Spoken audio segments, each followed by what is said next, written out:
Hello everyone. मैं हूं सोनाली और न्याय एकेडमी के इस ऑफिशियल यूट्यूब चैनल पे आप देख रहे हैं हॉट लीगल सीरीज में आज का ये वीडियो। आज मैं आपको बताने जा रही हूं उन सभी लॉज के बारे में जो कोविड-19 के दौरान बहुत ही ज़्यादा रेलेवेंट है और लॉ स्टूडेंट्स को एंड लॉ फ्रेटर्निटी के मेंबर्स को इन सभी लॉज के बारे में ज़रूर ही पता होना चाहिए। आज मैं आपको एक नहीं, दो नहीं, बल्कि उन 5 डिफरेंट लॉज के बारे में बताऊंगी जो कोविड-19 से लड़ने के लिए वाइडली यूज किए जा रहे हैं। चलिए शुरू करते हैं आज का ये वीडियो। दोस्तों, आज हम इन 5 डिफरेंट लॉज के बारे में डिस्कस करेंगे। सबसे पहले हम देखेंगे एपिडेमिक डिसीजेस एक्ट 1897 के बारे में। फिर हम बात करेंगे डिजास्टर मैनेजमेंट एक्ट 2005 की। फिर हम देखेंगे आईपीसी के वो कौन से सेक्शंस हैं जो कोविड-19 के दौरान बहुत ज़्यादा वाइडली यूज हो रहे हैं। Next we will talk about section 144 and section 133 of CrPC. And lastly मैं आपको एक ब्रीफ तौर पर article 47 of the Indian constitution के बारे में बताऊंगी कि कैसे वो पब्लिक हेल्थ से रिलेटेड है और कोविड-19 में रेलेवेंट है। चलिए आगे बढ़ते हैं एंड अपना सबसे पहला एक्ट डिस्कस करते हैं which is epidemic diseases act 1897। देखिए ये बहुत ही पुराना एक्ट है, तो इस एक्ट का सबसे पहले जो टर्मिनोलॉजी है उसको समझ लेते हैं। देखिए एपिडेमिक शब्द का इस्तेमाल हुआ है, सो एपिडेमिक क्या है? Epidemic is a term which is used to describe a problem that has grown exponentially, that has grown out of control.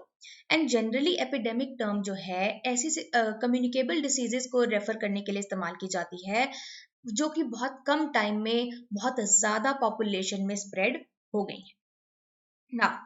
देखिए 1897 का ये एक्ट है, यानी ये एक्ट कॉलोनियल एरा के टाइम पे आया था, ब्रिटिशर्स ने इनैक्ट किया था पहली बार बॉम्बे स्टेट के लिए, जब ब्यूबोनिक प्लेग बॉम्बे में बहुत ज्यादा फैल गया था।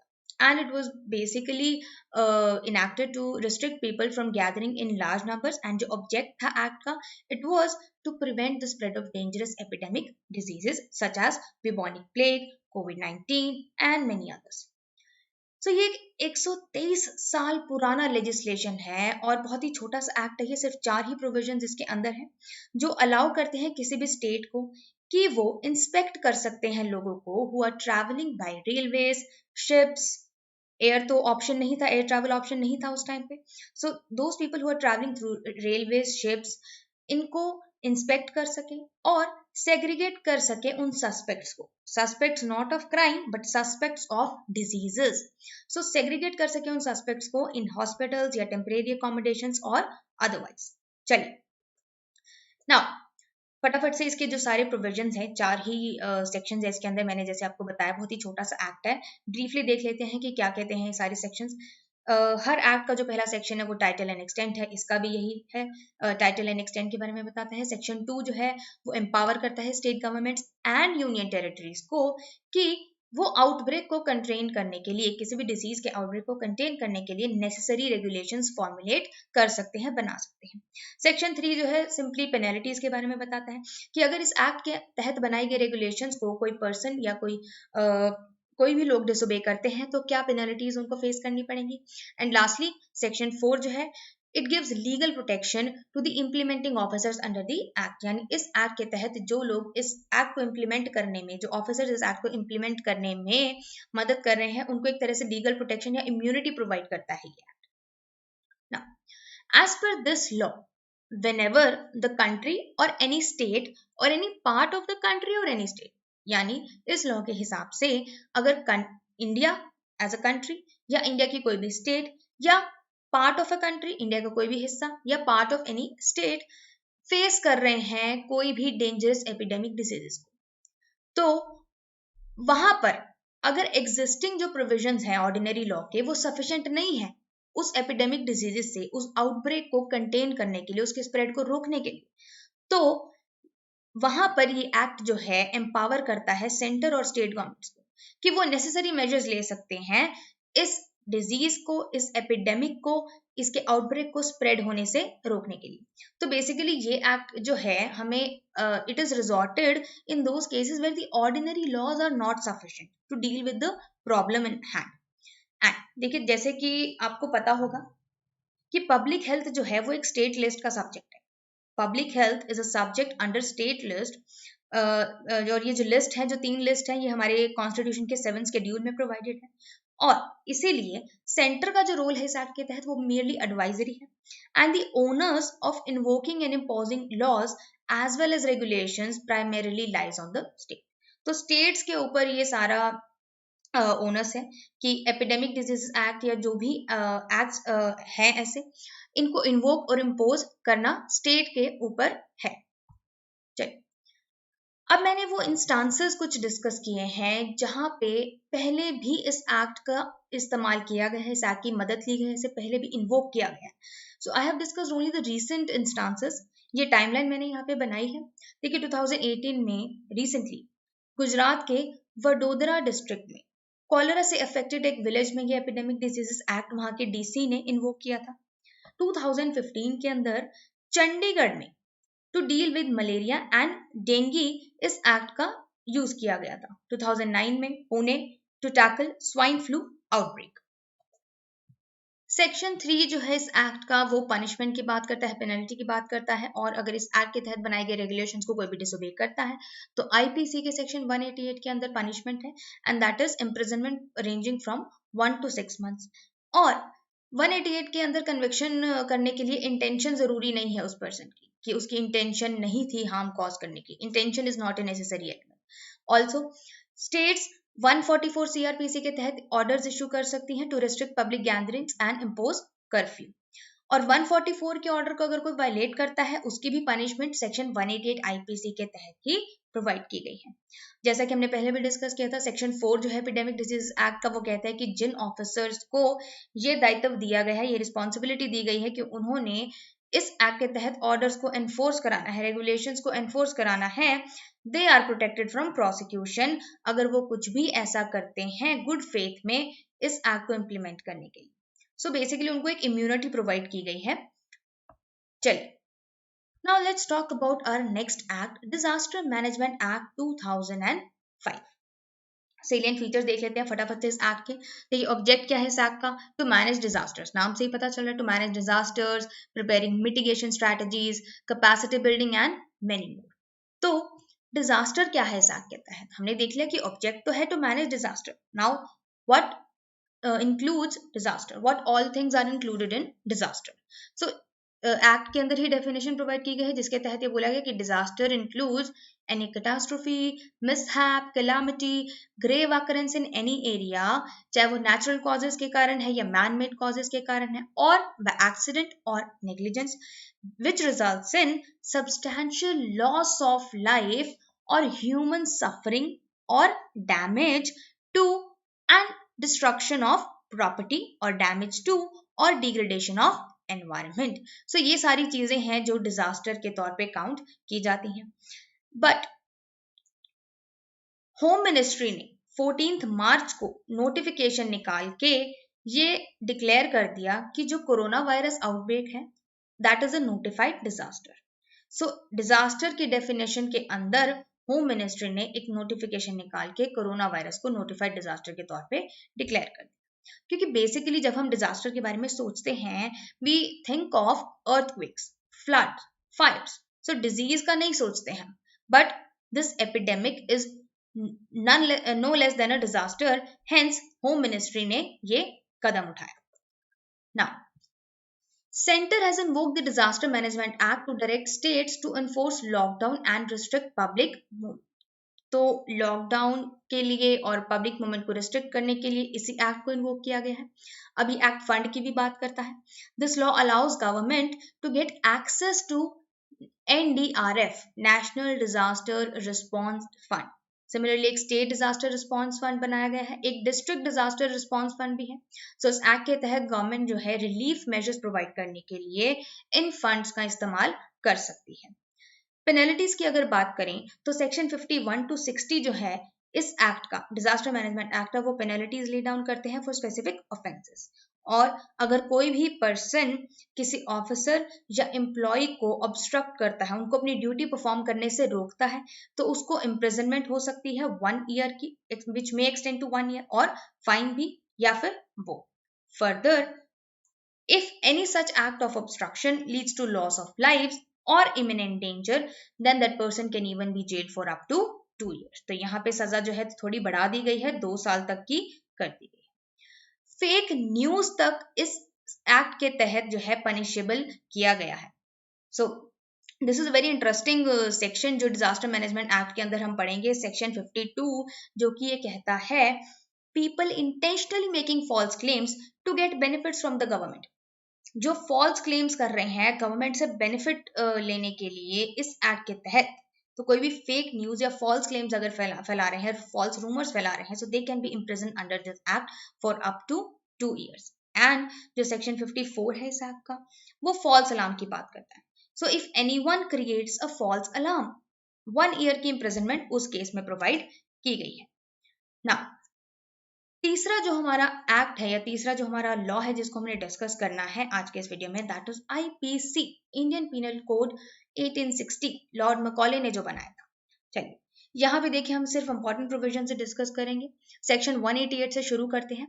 सेक्शन 188 जो है चैप्टर 10 ऑफ आईपीसी के अंदर कवर होता है, और चैप्टर 10 बात करता है offences relating to contempt of lawful authority of public servants. So this provision deals with offense of disobedience to an order duly passed by a public servant.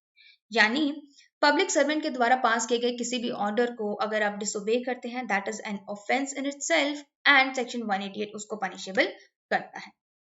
Simply put, it provides any person who has the knowledge of an order passed by a competent public servant by which he is directed to abstain from doing an act or a certain direction with respect to property possessed or held by him, disobeys such direction, he shall be liable to be punished under this section.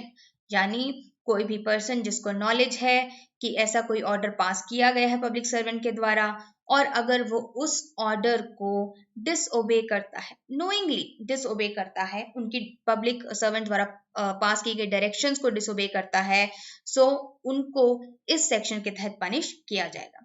देखिए section के अंदर punishment के लिए mains रिया या guilty mind is not an essential requirement, जैसा कि हमने epidemic diseases act में भी देखा था. So to commit an offense under this section, mens rea या intention is not an essential element. Punishment जो है इस section के तहत वो 1 to 6 months of imprisonment है, depending upon the severity of the offense. जितना serious offense उतनी maximum punishment. अब यहाँ पे मैंने 195 section का mention किया, because now I'm going to tell you what is the relation here between section 188 and 195. ये कैसे related है? देखिए section 195 sub section 1 clause A कहता है कि no court shall take cognizance of any offence punishable under section 172 to 188. तो section 195 का sub section 1 clause A कह रहा है कि कोई भी कोर्ट कॉग्निजेंस नहीं लेगी किसी भी ऑफेंस का जो 172 से 188 के तहत पनिशेबल है, एक्सेप्ट ऑन रिटन कंप्लेंट. यानी रिटन कंप्लेंट जब तक पब्लिक सर्वेंट की नहीं आती या उसके सुपीरियर की रिटन कंप्लेंट नहीं आती, तब तक जो कोर्ट्स हैं इन ऑफेंसेस का जो 172 से 188 में लिखे गए हैं इनका कॉग्निजेंस नहीं ले सकती. सो सिंपली अगर मैं कहूं तो कोई भी प्राइवेट कंप्लेंट इन ऑफेंसेस से रिलेटेड, कौन से offences? Offences related to contempt of lawful authority of public servants, इनके केसेस में प्राइवेट कंप्लेंट मैजिस्ट्रेट या कोर्ट एंटरटेन नहीं कर सकती. सेक्शन 269 जो है, section 269, this is very important section. देखिए सेक्शन 269 क्या कहता है? Negligent act which is likely to spread infectious diseases dangerous to life. यानी कोई भी पर्सन अगर कोई इन्फेक्शियस डिजीज को स्प्रेड करता है and that disease which could be dangerous to life, और ऐसा वो नेग्लिजेंटली करता है, तो वहां पे इम्प्रिजनमेंट है either डिस्क्रिप्शन, सिंपल और rigorous, for a term which may extend to 6 months और फाइन और बोथ. 270 मेलिग्नेंट एक्ट की बात करता है. देखिए इंटेंशन का फर्क है, बाकी सेक्शन की लैंग्वेज जो दोनों सेक्शन की लैंग्वेज है ऑलमोस्ट सेम, बट यहाँ पे इंटेंशन अलग है. फर्स्ट केस में जो मेंस रिया है वो नेग्लिजेंट है और 270 के अंदर है malignant. So malignant act which is likely to spread infectious disease dangerous to life, तो उस केस में पनिशमेंट जो है वो थोड़ी बढ़ गई है. 2 years की पनिशमेंट है और फाइन और बोथ। दोनों ऑफेंसेस जो है 269 और 270 के वो कॉग्निजेबल है, बेलेबल है एंड नॉन कंपाउंडेबल है।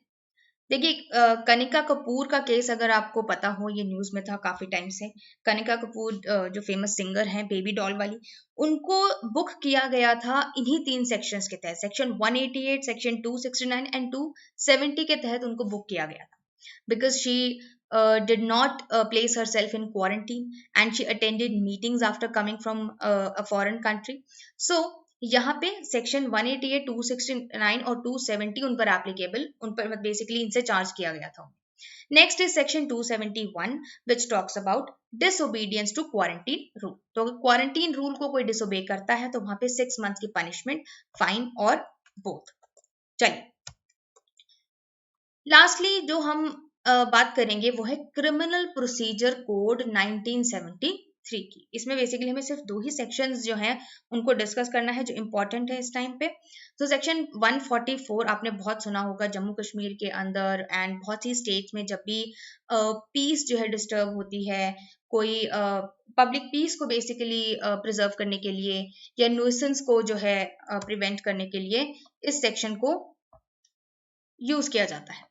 चलिए, so section 144 is imposed in regions जहाँ पे कोई इमरजेंसी सिचुएशन अराइज हो जाती है या केसेस ऑफ न्यूसेंस और perceived danger of some event that has a potential to damage human lives और प्रॉपर्टी और क्रिएट अ ट्रबलिंग सिचुएशन। तो ये जो सेक्शन है जनरली यूज होता है पब्लिक गैदरिंग को रोकने के लिए, उसको प्रोहिबिट करने के लिए। और जब ये सेक्शन लगा है किसी जगह पर तो वहां पे पब्लिक मूवमेंट नहीं हो सकती, पब्लिक मीटिंग्स नहीं कंडक्ट कर सकते, रैलीज वगैरह सब बैन है during the period when this section is imposed in a particular area. In fact इस सेक्शन को यूज किया जा सकता है अथॉरिटीज द्वारा to stop internet access in a particular region. And जो ड्यूरेशन है 144 के जो ऑर्डर का, 144 के तहत जो ऑर्डर पास किया गया है उसका ड्यूरेशन है 2 months का maximum. And note this point, curfew is an extended form of section 144। देखिए सेक्शन 144 सिर्फ कर्फ्यू की बात नहीं करता, उसमें और भी बहुत सी चीजें कवर होती हैं। सो इसको मैं एक अलग वीडियो में डिस्कस करूंगी कि what is the difference between 144 and curfew, how are they different. But for now what you need to know is curfew is an extended form of 144, यहीं से डिराइव हुआ है but it is slightly different, जो कि हम discuss करेंगे अलग वीडियो में। चलिए नेक्स्ट जो सेक्शन हमें डिस्कस करना है क्रिमिनल प्रोसीजर कोड के अंदर वो है सेक्शन 133 सीआरपीसी। इसके मैंने मेन हाइलाइट्स मेंशन किए हैं यहाँ पे। देखिए कंडीशनल ऑर्डर है, 144 का जो ऑर्डर है that is an absolute order, but 133 के तहत जो ऑर्डर पास किया जाता है that is a conditional order. Both these orders are passed by executive magistrates and 133 का जो ऑर्डर है उसका ऑब्जेक्ट होता है to prevent public nuisance and this order is passed when there is a sense of urgency. A sense of urgency in the sense कि अगर magistrate जो है इस सेक्शन का इस्तेमाल नहीं करेगा इमीडिएटली तो इररेपरेबल डैमेज होगा पब्लिक को, तभी ये सेक्शन इन्वोक किया जाता है। एंड लास्टली जो फिफ्थ जो लॉ हमने डिस्कस करना था that was article 47 of the constitution. मैंने उसको अलग से मेंशन नहीं किया है स्लाइड में, बट मैं आपको ओरली यहाँ पे बताने चाह रही हूँ कि आर्टिकल 47 जो है कॉन्स्टिट्यूशन का, it says that state has a Paramount duty for nutrition security, standard of living and improvement of public health. देखिए आर्टिकल 47 जो हमारे directive principles of state policy के अंदर कवर होता है वो ड्यूटी इम्पोज करता है स्टेट पे। बेसिकली ड्यूटी है स्टेट की कि वो ये इंश्योर करें कि पब्लिक हेल्थ जो है उसको इम्प्रूव किया जाए। So because public health is included in all these laws जितने भी हमने पढ़े हैं, इन सभी का बेसिकली पर्पज यही है कि to improve public health, to protect the health of the public. इसलिए सेक्शन आर्टिकल जो 47 है कॉन्स्टिट्यूशन का, it is also important to keep in mind. तो ये सारे जो हमने अभी तक लॉज पढ़े हैं, सेक्शंस पढ़े हैं, ये बहुत इंपॉर्टेंट है, आपको पता होना चाहिए, not just for judiciary, for ADA या कोई भी कॉम्पिटिटिव एग्जाम्स के लिए, बट ऑल्सो फॉर इंटरव्यूज, ताकि आप डिस्कस कर सके। देखिए किसी एक पर्टिकुलर प्रॉब्लम को डिफरेंट लॉ से अगर आप कवर करते हैं तो एक होलसम पिक्चर जो है आपको क्लियर होती है। सो यही मेरा पर्पस था इस वीडियो बनाने का, कि आपको एक मैं पूरी पिक्चर दे पाऊँ all about all those loss. Thank you so much for watching this video. और अगर आपको ये वीडियो पसंद आया, आपको मेरी प्रेजेंटेशन पसंद आई है, please give it a thumbs up और शेयर कीजिए ज़्यादा से ज़्यादा इस वीडियो को among your friends, family, everybody, and please subscribe कीजिए न्याय अकेडमी के यूट्यूब चैनल पर, ताकि और ऐसे वीडियोस हम आपको डिलीवर कर पाए। Thank you so much for watching the video and have a good day.